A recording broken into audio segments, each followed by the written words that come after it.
el pastor ya está que le sale humo por la cabeza al no poderme comprobar que lo que me está diciendo tiene respaldo bíblico. Bien, no me lo puede demostrar, o tal vez me diga que él es un levita espiritual.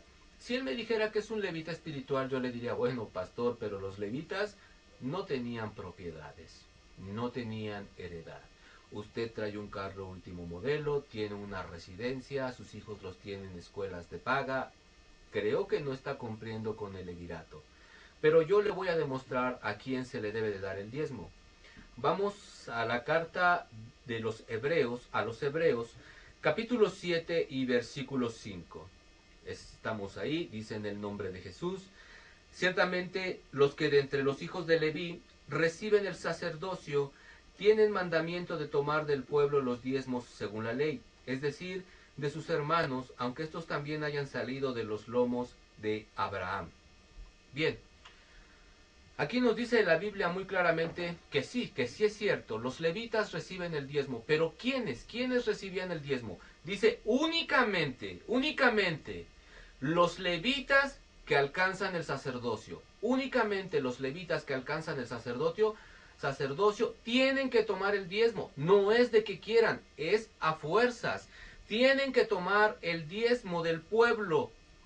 Pero escuchen, según la ley, según la ley. No es que ellos quisieran o que ellos lo hubieran impuesto. Era algo que la ley exigía que tenían que hacer. Bien. Ahora vamos a ver otro punto. Vamos a saltarnos este pasaje que dice, según la ley. Ya vimos, ya le pregunté yo al pastor que quién debe de recibir el diezmo. Él me dice que él, pero aquí veo que no es cierto. Que lo debe de recibir un sacerdote de la tribu de Leví. Claro, alguien va a decir, no existen los sacerdotes. Gran error. Sí existen y lo vamos a comprobar todavía con la Biblia. Bien, aquí yo le diría a mi pastor, bien pastor, aquí dice la Biblia que los sacerdotes de la tribu de Leví deben de recibir el diezmo. Mi pregunta, pastor, ¿a qué tribu de Israel pertenece usted? Porque si pertenecemos a alguna tribu, nosotros sería por la fe pertenecer a la tribu de Judá, que es la descendencia del Mesías. Digo, si perteneciéramos a alguna por la fe, sería la tribu de Judá. Pero si no, pues legítimamente no pertenecemos a ninguna. El pastor me diría que no pertenece a ninguna tribu, yo le diría, entonces, deme mi diezmo. Pero continuando con lo que decíamos de que alguien diga es que en la actualidad no hay sacerdotes, ese es un gran error. Vamos a ver qué dice el libro de Apocalipsis capítulo 1 versículo 5. Dice en el nombre de Jesús y de Jesucristo, el testigo fiel, el primogénito de los muertos y el soberano de los reyes de la tierra, al que nos amó y nos lavó de nuestros pecados con su sangre, y nos hizo reyes y sacerdotes para Dios su Padre.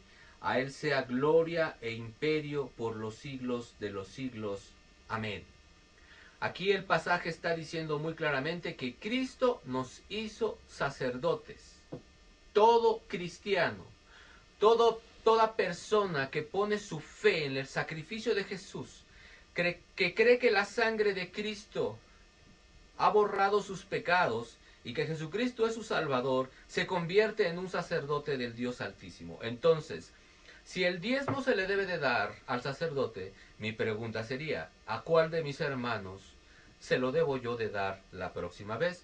Porque entonces, si yo le voy a dar el diezmo a un ser sacerdote, mi hermano se lo debe de dar a otro hermano, mi hermano otro hermano, mi hermano otro hermano, mi hermano otro hermano, y al final también yo recibiría un diezmo por ser sacerdote de Dios. Como podemos ver, esta ley del diezmo impuesta en la actualidad quebranta todos los mandamientos de Dios. Por eso leímos al principio, dice Pablo, si algo no está escrito ni lo pienses, y si está escrito, leímos después, por boca de 2 o 3 testigos será arreglado. Ahorita nosotros ya llevamos más de 2 o 3 testigos. Llevamos todos los versículos que leímos de Deuteronomio, el libro de Hebreos, el libro de Apocalipsis, ya tenemos más de 3 testigos. Pero vamos a continuar porque esto no se acaba aquí. Dice la escritura aquí en el libro de Hebreos que leímos, dice que esta era una orden que tenían los levitas, pero era conforme a la ley. Vamos a ver qué dice el libro de Romanos capítulo 3 versículo 19. Romanos capítulo 3 versículo 19 dice en el nombre de Jesús, pero sabemos que todo lo que la ley dice, lo dice a los que están bajo la ley, para que toda boca se cierre y todo el mundo quede bajo el juicio de Dios. Dice que todo lo que la ley, todo lo que la ley dice, lo dice a los que están bajo la ley. Vamos a ver qué dice Romanos capítulo 6 versículo 14.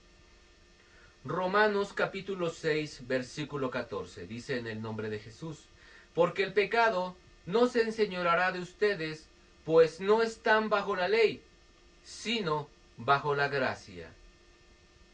Entonces, el primer versículo dice, todo lo que la ley dice, lo dice a los que están bajo la ley, pero ustedes ya no están bajo la ley. ¿Qué pasó con la ley entonces? Vamos a ver Romanos capítulo 10, versículo 4. Romanos 10, 4. Dice, porque el fin de la ley, en el nombre de Jesús, porque el fin de la ley es Cristo, para justicia al que cree, al que cree. Quiere decir que si alguien no cree en el sacrificio de Jesús, la ley para él no ha terminado, para él la ley sigue vigente. Pero si alguien cree que Jesucristo murió por él, la ley murió también con Cristo en la cruz del Calvario. Creo que es demasiado claro. El diezmo es un mandamiento de la ley, lo acabamos de ver. Pero acabamos de leer que dice que ese mandamiento de la ley del diezmo lo dice para los que están bajo la ley. Pero que nosotros ya no estamos bajo la ley si es que Cristo murió por nosotros, porque el fin de la ley es Cristo. ¿Qué pasa con la maldición? Yo sé que muchas veces el miedo nos hace obrar de manera equivocada y nos lleva a esclavitud. ¿Qué pasa entonces con la maldición para gloria de Dios? ¿Qué pasa con la maldición de Malaquías? Bueno, vamos a dejar que la misma escritura nos dé la respuesta. Para gloria de Dios vamos a leer Gálatas capítulo 3 versículo 13. Dice en el nombre de Jesús, Cristo nos redimió de la maldición de la ley, hecho por nosotros maldición, porque escrito está, maldito todo el que es colgado en un madero. ¿Dónde queda la maldición de Malaquías? Dice que Cristo nos rescató de esa maldición. Ya no hay maldición para los que están en Cristo Jesús. Otro día, Dios nos permita, también trataremos ese punto de la falsa doctrina de las maldiciones generacionales. Lo vamos a tratar también con la ayuda de Dios. Si a alguien le están beneficiando estos estudios, oren por favor, oren para que Dios dé sabiduría, para que Dios dé gracia, para que Dios dé entendimiento y podamos juntos seguir escudriñando las Escrituras.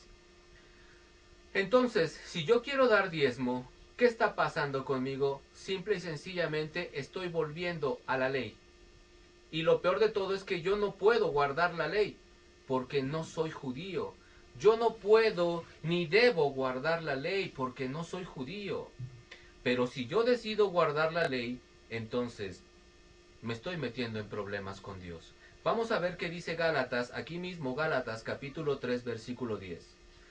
Porque todos los que dependen de las obras de la ley están bajo maldición, pues escrito está, maldito todo aquel que no permaneciere en todas las cosas escritas en el libro de la ley para hacerlas. El diezmo es un mandamiento de la ley. Nadie va a poder demostrar lo contrario jamás. Es un mandamiento de la ley. Cualquiera que quiera diezmar está volviendo a la ley y está bajo maldición. No lo digo yo, lo dice la Escritura. Y hay otro problema, que si yo quiero guardar el mandamiento del diezmo, estoy obligado a guardar toda la ley, no un pasaje, toda la ley, toda la ley. Tengo que circuncidarme, ir una vez al año a Jerusalén, ofrecer sacrificios por mis pecados. El problema es que nada de esto se me recibiría porque no soy del pueblo de Israel. En el libro de Gálatas también, no recuerdo la cita exacta, dice, hay un peligro muy grande, al volver a practicar la ley. Si tú quieres guardar el sábado, si tú quieres celebrar la Pascua, si tú quieres dar el diezmo, hay un peligro tremendamente grande para el que lo quiera hacer. En el libro de Gálatas, es capítulo 5, si alguien lo quiere buscar, dice, de Cristo se han separado los que por la ley se justifican, de la gracia han caído los que por la ley se justifican. Así es que si quieres practicar la ley, ya no puede haber quien interceda por ti, porque lo dice, de Cristo se han separado, de la gracia han caído los que por la ley se justifican. Alguien dirá, ¿y qué pasa con Abraham? Abraham diezmó antes de la ley. Vamos a leer el pasaje para que no nos queden dudas. Quiero aclarar algo muy importante. Tal vez alguien diga, esta persona está mal, porque yo desde que diezmo, mi vida ha prosperado, porque Dios bendice al dador alegre. Vamos a separar estas dos cosas. Número 1, dicen, desde que yo diezmo, Dios me ha prosperado. Déjame decirte algo, hermano. El Señor Dios el Padre, dice, a mí nadie me hace nada de balde, nada. Y también dice la Escritura que así como des, que el que da, debe de dar sin esperar recibir nada a cambio. Bien. Dice la Escritura, a mí nadie me hace nada de balde. Bien, tú le das el diezmo a Dios y Dios te lo multiplica. No porque le agrade lo que estás haciendo, sino porque Él no se queda con nada. Porque Él no se queda con nada. Pero el día que llegues a la presencia de Dios y que le digas a Dios que tú diste diezmos y todo, lo primero que te va a decir Dios es, ¿dónde dice que el cristiano debería de diezmar?